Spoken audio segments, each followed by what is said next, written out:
नमस्कार। कार्यक्रम यो सातामा यहाँहरूलाई हार्दिक स्वागत छ। म रामप्रसाद भण्डारी।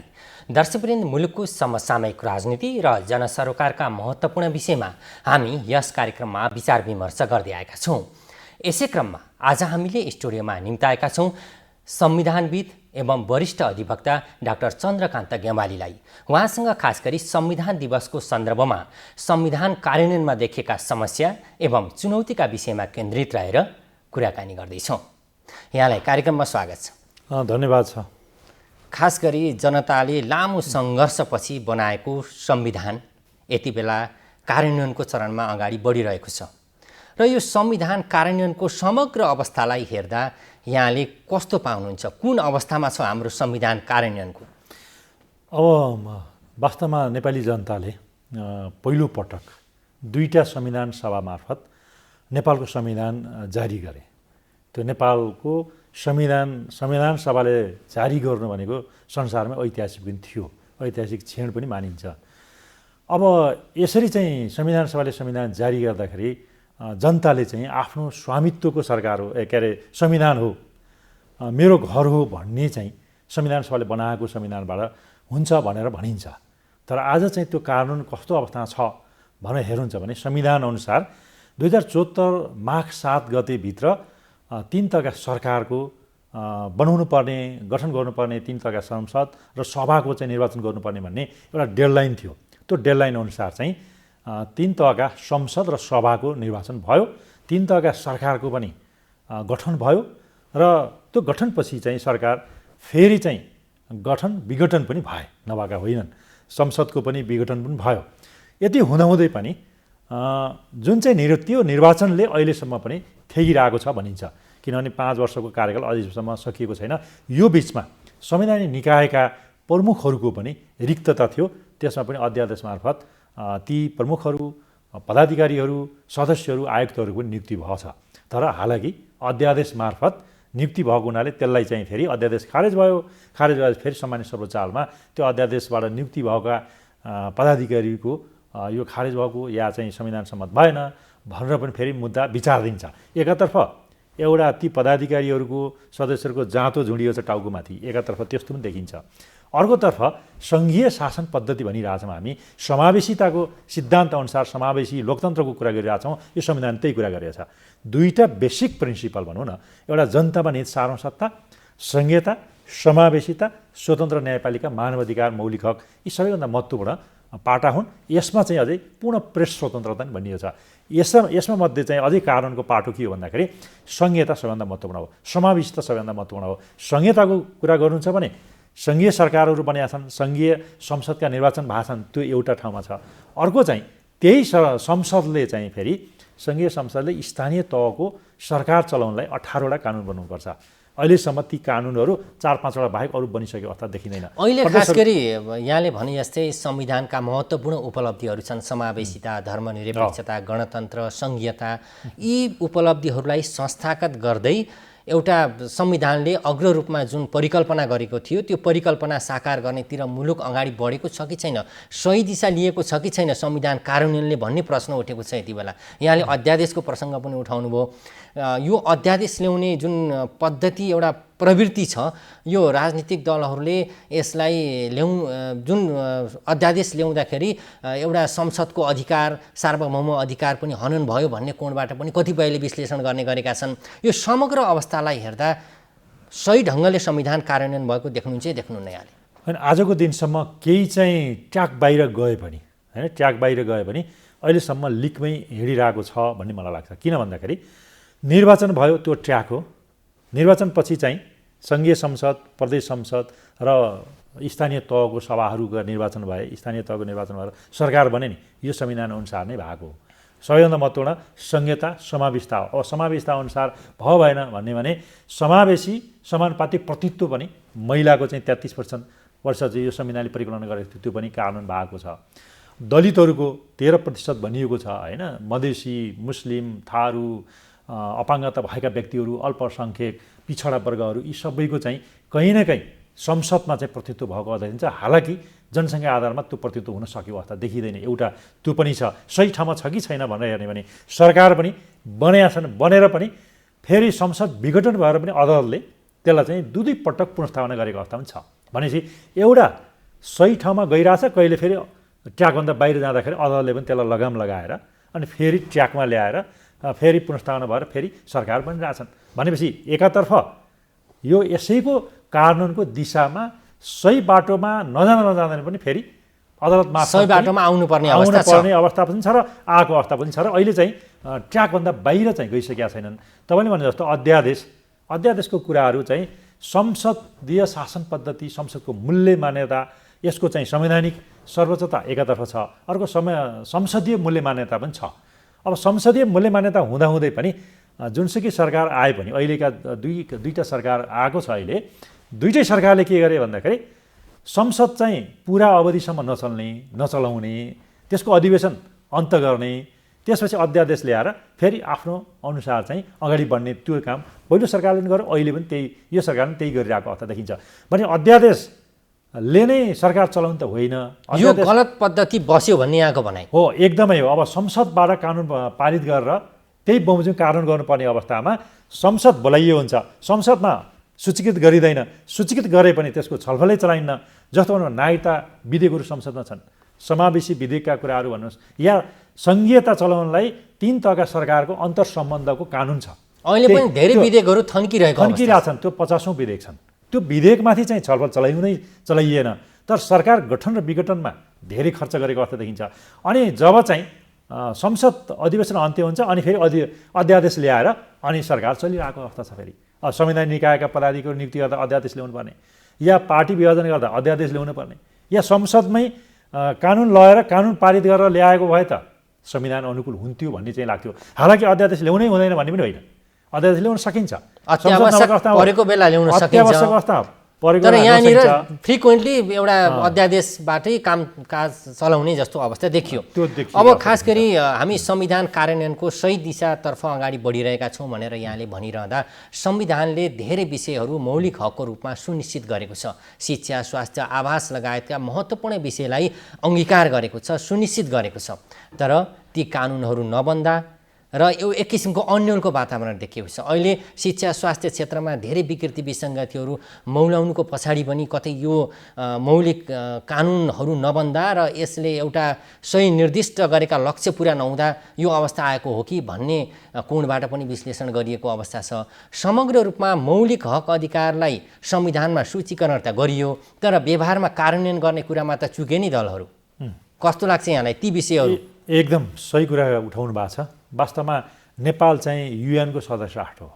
युएनको सदस्य राष्ट्र भएको हुनाले 44वटा चाहिँ अन्तर्राष्ट्रिय सन्धि महासन्धिहरूलाई चाहिँ यसले पारित गरेको छ। ती सबै मानव अधिकार हुन्। त्यो मानव अधिकारलाई चाहिँ राज्यले के भन्नु भन्दाखेरि म मौलिक हकमा ल्याएर कानुन गर्छु भनेर चाहिँ उसले संविधानमा स्पष्ट साथ 31वटा मानव अधिकारलाई मौलिक हकमा परिणत गरेको अवस्था छ। र मानव अधिकारलाई मौलिक हकमा परिणत गरिसकेपछि युएन सदस्य राष्ट्र भइसकेपछि 44वटा चाहिँ सन्धि महासन्धिलाई पारित गरेपछि हामी डोमेस्टिकेसन गरेका छौँ, जहाँ संविधानको मौलिक हकमा ल्याएर। अब मौलिक हक त यो त राज्यले ग्यारेन्टी गरेको नि जनतालाई, ग्यारेन्टी गरिसके पछाडि त उसले जस्ताको तस्तै कानुन गर्नुपर्छ। अब कानुन गर्दाखेरि पनि 31वटा मध्ये 5वटा हकहरू जो चाहिँ कानुनै बनाउनु पर्दैन, स्वत चाहिँ कानुन हुन्छन्, जो राज्यले चाहिँ स्वत लागू गर्नुपर्ने हुन्छ। भनेपछि एकातर्फ 5वटा कानुन मौलिक हक कानुनै बनाउनु पर्दैन, 26वटा मौलिक हक छन् त्यहाँ चाहिँ कानुन बनाउनुपर्छ झन्डै 35-36वटा, अहिलेसम्म 16वटा कानुन बनाएका छन्। भनेपछि सङ्घीय सरकारको मात्रै दायित्व पनि होइन, फेरि हामी प्रदेश सरकार पनि छ, स्थानीय सरकार पनि छ। स्थानीय सरकारलाई पनि आधारभूत शिक्षा, आधारभूत स्वास्थ्य, माध्यमिक शिक्षा, त्यो एकल अधिकारको मौलिक हक पनि तिनीहरूले प्रयोग गर्न पाउँछन्। एकल अधिकार पनि हो, मौलिक हक पनि पाउँछन्। तर सङ्घीय सरकारले के भन्छ भन्दाखेरि यो त सबै चाहिँ अधिकार मैले चाहिँ कानुन गर्ने हो, मैले कानुन ल्याउनु पर्ने हो भन्ने उसको बुझाइ छ। फेरि अहिले पनि खास गरी केन्द्रीकृत सोच मान्यता भनेर विभिन्न दलका नेताहरूले कहिलेकाहीँ भन्ने गर्नुहुन्छ, त्यही मान्यताबाट ग्रसित भए जस्तो पनि देखियो। एकदमै हो। हामी 6 वर्ष भयो बल्ल संविधान कानुन गर्न लागेको, सङ्घीयता र समावेशी रूपी र जनतामा निहित सार्वसत्ताको त्यही बमोजिम कानुन गर्ने हो। तर अझै पनि मानसिकता के छ भन्दाखेरि जुनसुकै सरकार आए पनि यो त एकात्मक शासन पद्धति नै हो कि, या हामी संसदीय होइन अध्यादेशबाटै चलाउनु पर्ने हो कि भन्ने जस्तो एकातर्फ त्यो छ। प्रदेश र स्थानीय तहलाई के छ भन्दाखेरि हिजो निकाय थिए, प्रदेश त छँदै थिएन। निकायहरूले पनि के छैन माथिकाले आदेश गर्छ कि त्यो आदेश भएपछि म चल्छु भन्ने चाहिँ त्यस्तो खालको छ। उसलाई जहाँसम्म के छ भने हालाकि संविधानले स्पष्ट रूपमा एकल अधिकार अनुसूची 8मा चाहिँ स्थानीय तहलाई छ हेर्नुहोस्, अनुसूची 6मा चाहिँ प्रदेश तहका सरकारहरूलाई छ, त्यो आफैले एकल अधिकार प्रयोग गरेर कानुन बनाउन सक्छन्। तर उसले के भनिरहेछ भन्दा मौलिक हकको कानुन गर्दाखेरि ती एकल अधिकार मौलिक हकसँग पनि जोडिन्छन्। अहिले सङ्घले के भन्छ भन्दाखेरि मौलिक हक त मैले नै कानुन गर्ने, 3 वर्षभित्र मैले कानुन ल्याएर बनाउने भनेको छ, 16वटा कानुन ल्याएको छ, 3 वर्षभित्र कानुन बनाएको छैन भनेर त्यहाँ त चुक्यो। तपाईँले भन्नु नि, चुक्नलाई चाहिँ यी सरकारहरू चुकेको अवस्था देखियो। किन भन्दा 3 वर्षभित्र त धारा 47 बमोजिम त 26वटा मौलिक हकलाई कानुन गर्न कानुन ल्याउनु पर्थ्यो नि त सङ्घीय सरकार या प्रदेशको अधिकार छ भने। यो खास गरी यो अहिले समग्र परिस्थिति हेर्दा यहाँ लामो समय संवैधानिक एउटा कानुनको चाहिँ अध्यापनमा पनि संलग्न हुनुहुन्छ। यो सबै वस्तुस्थितिलाई हेर्दा राजनीतिक दलहरू बढी सत्ता गठन विघटन, यो सांसदहरूको जोड घटाउ अथवा सरकार गठनमै बढी केन्द्रित भएर यी विषय ओझेलमा परेका हुन्, अथवा मौलिक हकलाई कार्यान्वयन गर्नको लागि धेरै खर्चिलो अवस्था देखियो, राज्यको बजेट पनि र रिसोर्सेसहरू पनि धेरै आवश्यक हुने देखियो। यी कुराहरू व्यवस्था गर्न नसकेका कारण आलटाल गरेको त होइन भन्ने प्रश्न पनि उठ्ने गर्छ कहिले। दुईटै कुरा हो, एउटा सरकार गठन र विघटनमा पनि दलहरू लागिरहे होइन, दुई पटक चाहिँ विघटन संसदको भयो, त्यसैमा चाहिँ सरकार गठन, त्यहाँबाट विघटन, मन्त्री गठन विघटन, अनि फेरि चाहिँ त्यो गर्दाखेरि एकातर्फ चाहिँ यो ओझेलमै पर्यो। एउटा त्यो हो, तपाईँले भनेको सही कुरा हो। दोस्रो कुरा भने मौलिक हक भनेको त्यत्तिकै चाहिँ कानुन हुँदैन, राज्यले रिसोर्स जुटाउनै पर्छ। यो मौलिक हक जस्तो आवासको अधिकार भनौँ न, रोजगारीको हक भनौँ न, प्रत्येक शिक्षित मान्छेलाई, प्रत्येक चाहिँ नागरिकलाई चाहिँ रोजगारीको हक हुनेछ भनेपछि नेपालमा 3 करोड जनतामध्ये जो शिक्षित छ, जो चाहिँ एसएलसी पास गरेभन्दा माथि मात्रै होइन नि त, नेपाली नागरिक शिक्षित मात्रै भएर हुन्छ भन्ने होइन नि, प्रत्येक चाहिँ दक्ष अदक्ष या सबैलाई काम चाहियो नि त। प्रत्येक नागरिकले चाहिँ काम गर्ने अधिकार हो भने त्यो काम गर्ने अधिकारलाई त उसले त इन्डस्ट्री खोल्नु पऱ्यो नि त, अरबौँ लगानी गर्नु पऱ्यो नि। रोजगारी त त्यसै सिर्जित हुँदैन। गल्फ कन्ट्रीमा अहिले किन गइरहेछन्, यो उद्योग धन्दा पर्याप्त मात्रामा नभएर गल्फ कन्ट्रीमा गइरहेछन्। अब गल्फ कन्ट्रीमा गएर तपाईँले हेर्नुहुन्छ भने उसमा एयरपोर्टमा आउँदाखेरि प्रत्येक दिन नै तपाईँ लामा लस्कर साथ लासहरू पनि आइरहेछन् भने राज्यले चाहिँ पहिलो त इन्डस्ट्री खोलेर होइन, फ्याक्ट्रीहरू खोलेर अनि उसलाई रोजगारी सिर्जना गर्न त अरबौँ लगानी गर्नु पर्यो। एउटा त्यो हो, रोजगार दिन्छु भनेर मात्रै त हुँदैन, होइन, त्यसमा सिर्जनाहरू हुनु पऱ्यो।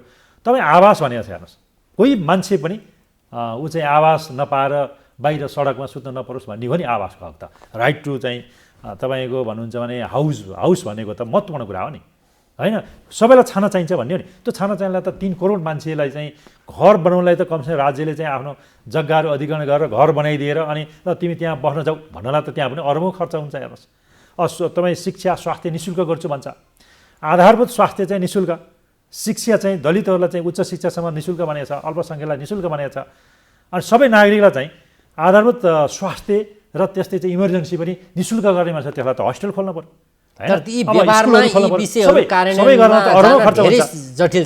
जटिलता छन्। त्यस कारणले राज्य तयारी नभइकन मौलिक हकमा त्यत्तिकै चाहिँ काला अक्षर भन्छ नि, त्यो लेखिदिँदैमा चाहिँ मौलिक हक कानुन हुने होइन।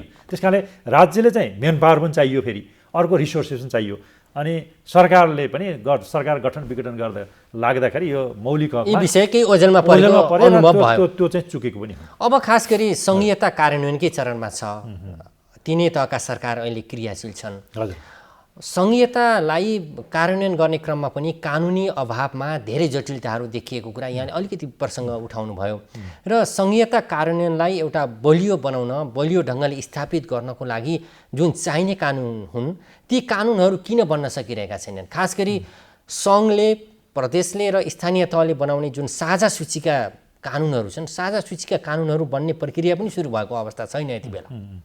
यो किन अलमल भइरहेको छ? कानुन किन अलमल भइरहेको छ भन्दाखेरि अब एकल अधिकार त प्रत्येक तहका सरकारको आफ्नै अधिकार हुन्छ, अनि जुन तहका सरकार हुन्छ त्यही तहका संसदले चाहिँ एकल अधिकार अन्तर्गत कानुन बनाउनै पर्छ। त्यही बमोजिम एकल अधिकार स्थानीय तहका धेरै कानुन बन्या छन्, त्यसमा कुनै विवाद भएन। प्रदेशहरूले पनि धेरै कानुन बनाइसके, सङ्घले पनि धेरै बनाइसकेको छ, केही चाहिँ बाँकी छन् सबैका चाहिँ। तर तपाईँले भने जस्तो साझा सूची हेर्नुहोस्, साझा सूची भने त तिनै तहका सरकार मिलेर गर्ने अनुसूची 9मा छ। 3 तहका स्थानीय तहका सरकार, प्रदेश तहका सरकार र सङ्घीय सरकार मिलेर गर्ने अधिकारहरू चाहिँ त्यो साझा सूची हो। त्यो साझा सूचीमा तिनै तहका सरकारको परामर्शमा धारा 59(2) मा चाहिँ स्पष्ट साथ के लेखिएको छ भन्दाखेरि सङ्घीय सरकारले प्रदेश र स्थानीय तहका सरकारको परामर्शमा नीति र मापदण्ड ल्याउनुपर्छ, त्यो नीति र मापदण्ड सङ्घीय संसदबाट पारित गर्नुपर्छ भन्ने स्पष्ट हुँदाहुँदै पनि आजको दिनसम्म त्यो अनुसूची 9 का अनुसूची 7 नीति र मापदण्ड पारित गर्ने तयारी छैन, परामर्शै लिइयो छैन। परामर्श नलिइसके पछाडि त त्यो विधेयक आउनु पऱ्यो, मस्यौदा आउनु पऱ्यो, त्यो आउनलाई त फेरि नीति र मापदण्ड चाहियो। नीति र मापदण्ड के हुनु पऱ्यो भन्दा साझा सूची पनि एकल अधिकार हुनसक्छ है भन्ने उसले डिफाइन गरिदिनु पऱ्यो। कोही एकल हुनसक्छ, कोही साझा हुनसक्छ। साझालाई पनि त्यो सबै सर्वशक्तिमान भनौँ न एकदम सम्पन्न बनाएपछि बल्ल त्यो साझालाई पनि हामी एकलतिर परिणत गर्छौँ, साझा पछि रहन। साझा भनेको त एकल तिमी एक्लै गर्न सक्दैनौ, हामी 3टा सरकार मिलेर गर्छौँ, हामी 2टा सरकार मिलेर गर्छौँ भन्नको लागि साझा राखिएको। पछि त सबै सरकार सक्षम भयो भने त ती साझा रहन सबै एकलमा झर्छन् के। त्यो गर्नलाई त स्पष्ट नीति र मापदण्ड चाहिँ सङ्घीय संसदले परामर्शमा आधारमा सङ्घीय संसदबाट पारित गर्नुपर्ने, त्यो आज दिनसम्म पारित आएन। त्यसै कारणले साझा सूचीका चाहिँ केही चाहिँ कानुन साझा सूचीका हुँदाहुँदै पनि स्पष्ट नीति र मापदण्ड नबन्दै पनि सङ्घीय सरकारले बनाएको छ। जस्तो विपद व्यवस्थापन ऐन 2074 भनौँ न, त्यो पनि छ, नभएको होइन। त्यही बमोजिम चाहिँ स्थानीय तहसम्म त्यसका पदाधिकारीहरू, त्यसका संयन्त्रहरू होइन, जस्तो चाहिँ परिषदहरू, कार्यकारी समितिहरू सबै छ। विपद व्यवस्थापन जस्तो कोरोना अहिलेको महामारीमा 3टै तहका सरकार मिलेर गर्न भन्ने काम गर्ने भन्ने त्यो विपद व्यवस्थापन ऐन 2074 त्यो कानुनमा आएन। हेर्नुहोस् त्यो कानुन के भयो भन्दाखेरि यो महामारी ऐन त्यो 2020 छ नि, त्यो 20 को चाहिँ मात्रै कानुन भयो, तर यो 74 को चाहिँ अझै पनि कानुन भएन। कोही उच्च स्तरीय समिति गठन गर्यो अनि कानुनभन्दा बाहिर गयो, मकसदभन्दा बाहिर गएर यसरी भइरहेको छ। त्यसले पनि वास्तवमा चाहिँ संहिता कानुनमा चाहिँ एउटा पहिलो चाहिँ स्टेप अगाडि बढ्नुपर्ने झन् धकेलिरहेको अवस्था एकतर्फ देखियो। अर्को चाहिँ 3 तहका सरकारको सम्बन्ध हामी चाहिँ एउटा कोअपरेटिभ भनेका छौँ होइन, सहकारीमूलक संहिता भनेका छौँ, एउटा अन्तर सम्बन्ध भएको संहिता भनिरहेछौँ। तर अन्तर सम्बन्धको लागि चाहिँ राष्ट्रिय सभालेमा विधेयक उत्पत्ति भएको थियो 3 तहका सरकारको अन्तर सम्बन्धको कानुन। त्यो कानुन राष्ट्रिय सभामा आयो, राष्ट्रिय सभाबाट चाहिँ अब चाहिँ पारित भएर त्यो कानुन बनेको प्रतिनिधि सभा आएको भन्ने अवस्था रहेन। त्यो कानुन नबन्दासम्म संहिताको कानुनमा एउटा चाहिँ ठुलो ठेस लाग्छ भन्नुहोस्। त्यो भनेपछि 3 तहका सरकार बीच एउटा सम्बन्ध जसरी सुमधुर स्थापित गर्नुपर्ने, समस्या देखियो भने समाधान गर्नुपर्ने, यी विषयहरूलाई समेटेर त्यसलाई सम्बोधन गर्ने कानुनै छैन। त्यो कानुन छैन। जस्तो भनौँ न अन्तर व्यापार चाहिँ हुन्छ नि 3 तहका सरकार बीचको, अन्तर ट्रेड भन्छ, ट्रेड व्यापार। त्यसपछि चाहिँ त्यो उनीहरूको चाहिँ अन्तर सम्बन्धमा चाहिँ उनीहरूका उद्योगका नीतिका कुराहरू हुन्छन्, पर्यटनका नीतिका कुराहरू हुन्छन्, लगानीका नीतिका कुराहरू हुन्छन्, अन्तर्राष्ट्रिय सम्बन्धका कुरा हुन्छन्। यी सबै 3टा तहका सरकारहरू मिलेर गर्ने अन्तर सम्बन्धको सरकारी ऐन हो। त्यो ऐन नै आएन। संसारमा 27 मुलुकका जति पनि मैले अध्ययन गर्दाखेरि चाहिँ सबैले अन्तर सम्बन्धका कानुनहरू बनाएर अनि एकअर्कालाई चाहिँ परिपूरक सब्सिडियारी सिद्धान्त भनिन्छ के। स्थानीय तहले चाहिँ कति गर्न सक्छ त्यसलाई चाहिँ सहयोग गर्ने, प्रदेशले कति गर्न सक्छ त्यसलाई सहयोग गर्ने, सहयोग मिलेर सङ्घले चाहिँ गर्न सकेन 2टा तहका सरकारले मिलेर गर्ने, सहयोग गर्ने सङ्घलाई पनि भने त्यो परिपूरकको सिद्धान्त अनुसार अनि माथिसम्म बटम टु अपसम्म जाने, अपबाट तल झर्ने, बटम टु झर्ने त्यस्ता खालको चाहिँ सिद्धान्त हुन्छ। त्यो कानुनै छैन। खास गरी यति बेला संहिताको एउटा संहितालाई स्थायित्व दिनुपर्छ, संहिता बलियो बनाउनुपर्छ भन्ने नेताहरूले भाषण त गर्नुहुन्छ, तर व्यवहारमा कानुन नबन्दा यसबाट आउने जटिलताहरू के देख्नुहुन्छ यहाँले? होइन, पहिलो त कानुन बन्न पर्यो। कानुन भनेको संरचना चाहियो, त्यसलाई रिसोर्सफुल बनाउनु पर्यो फेरि होइन। अब त्यसलाई चाहिँ कुनै आर्थिक सम्पन्नता भएन भने पनि कसरी कानुन गर्न सक्ला र? त्यस कारणले गर्दाखेरि नेताहरूले जतिसुकै भाषण गरे पनि पहिला कानुन नबनाइकन, त्यसको संरचना नबनाइकन, त्यसलाई चाहिँ अधिकार सम्पन्न नबनाइकन वास्तवमा संहिता कानुन हुन सक्दैन। त्यो भाषणले मात्रै, त्यहाँ लेखेर मात्रै, संविधानमा लेखेर मात्रै नै हुँदो रहेछ। जस्तो 47 सालको संविधान पनि उत्कृष्ट भनिन्थ्यो नि त। त्यतिखेर चाहिँ सूर्यबहादुर थापा र हाम्रो मनमोहन अधिकारी, गिरिजाप्रसाद कोइरालाले राष्ट्रिय सभामा 53 सालमा के भन्नुभएको थियो भन्दाखेरि हामी उत्कृष्ट संविधान त लेख्यौँ, त्यो संवैधानिक राजतन्त्र पनि छ, तर चाहिँ के भयो भन्दाखेरि कानुन हुन सकेन। हामी जसरी संसद विघटन गऱ्यौँ, मेजोरिटी सरकार पनि विघटन भयो। त्यस्तै चाहिँ अहिले पनि मेजोरिटीको सरकार पनि विघटन भयो। अनि फेरि कोलिसन गभर्मेन्टतर्फ गइरहेछौँ। कोलिसन गभर्मेन्टले चाहिँ भ्यौताको धार्नी हुन्छ बहुमत पुर्याउन। हेर्नुहोस्, अब भ्यौता धार्नी भएपछि अनि चाहिँ कानुन कहिले बनाउने, त्यो नीति कहिले बनाउने, या चाहिँ 3 तहका सरकारको सम्बन्ध कसरी स्थापित गर्ने भन्नेतर्फै सोच्ने फुर्सद नै मिलेन। यसले गर्दा पनि संहितालाई कानुनमा धेरै अब्स्टाकल भएको छन् भन्ने मलाई लाग्छ। अब समग्र रूपमा हेर्दा हामी संविधान दिवस मनाइरहेका छौँ। संविधान दिवसको सन्दर्भमा हामी कुरा गरिरहँदा समग्र रूपमा हेर्दा यो संविधान कार्यान्वयनका विभिन्न चरणहरूमा प्रवेश गरिसकेको अवस्था छ। यहाँले अहिले भनिहाल्नुभयो कि एउटा सङ्घीयता कार्यान्वयनमा कानुनको अभावमा धेरै जटिलताहरू देखिँदैछन् र अब यसले अझ बढी प्रभाव पार्न सक्छ कानुन समयमा यदि बनेनन् भन्ने कुराहरू गर्दा। र समग्र रूपमा यो संविधान कार्यान्वयनमा के कस्ता चुनौती देख्नुहुन्छ अन्त्यमा चाहिँ अहिले हामी वास्तवमा निर्वाचनको चरण सकिसक्यो एउटा स्टेजमा 5 वर्षको। दोस्रो कानुन बनाउने चरण छ, कानुन बनाउनमा अझै पनि पूर्ण भएको छैन। तेस्रो चरण कानुन हो। कानुनको चाहिँ चरणमा आउँदाखेरि हामी चाहिँ अलमलीको अवस्था देखिन्छ। हामी संहिता नै साँच्चै कानुन गर्दैछौँ कि हामी एकात्मक शासन पद्धति नै कानुन गर्दैछौँ भन्ने दलहरू बिचमा, सरकार बिचमा एक किसिमको अलमल जस्तो चाहिँ अहिलेको आचरण त्यो देख्दछु। र यसको साँच्चीकै भावना के हो त? संविधान सभाको भावना के थियो, या संहिताको भावना के थियो, समावेशताको भावना के थियो, या जनतामा निहित साधारण सत्ताको भावना के थियो, या स्वतन्त्र न्यायपालिका कसरी गराउन सकिन्छ, त्यसको मर्म र भावना अनुसार अगाडि बढ्न सकेन।